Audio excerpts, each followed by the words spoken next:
yun na nga guys. Ayan. Para sa preparation ng JS. Thanks to my kumare.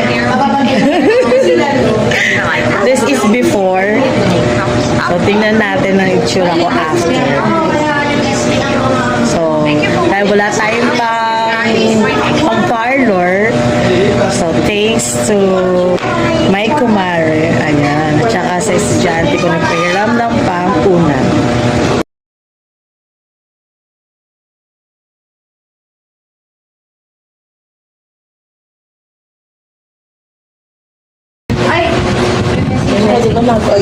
Nagmukha na akong tao.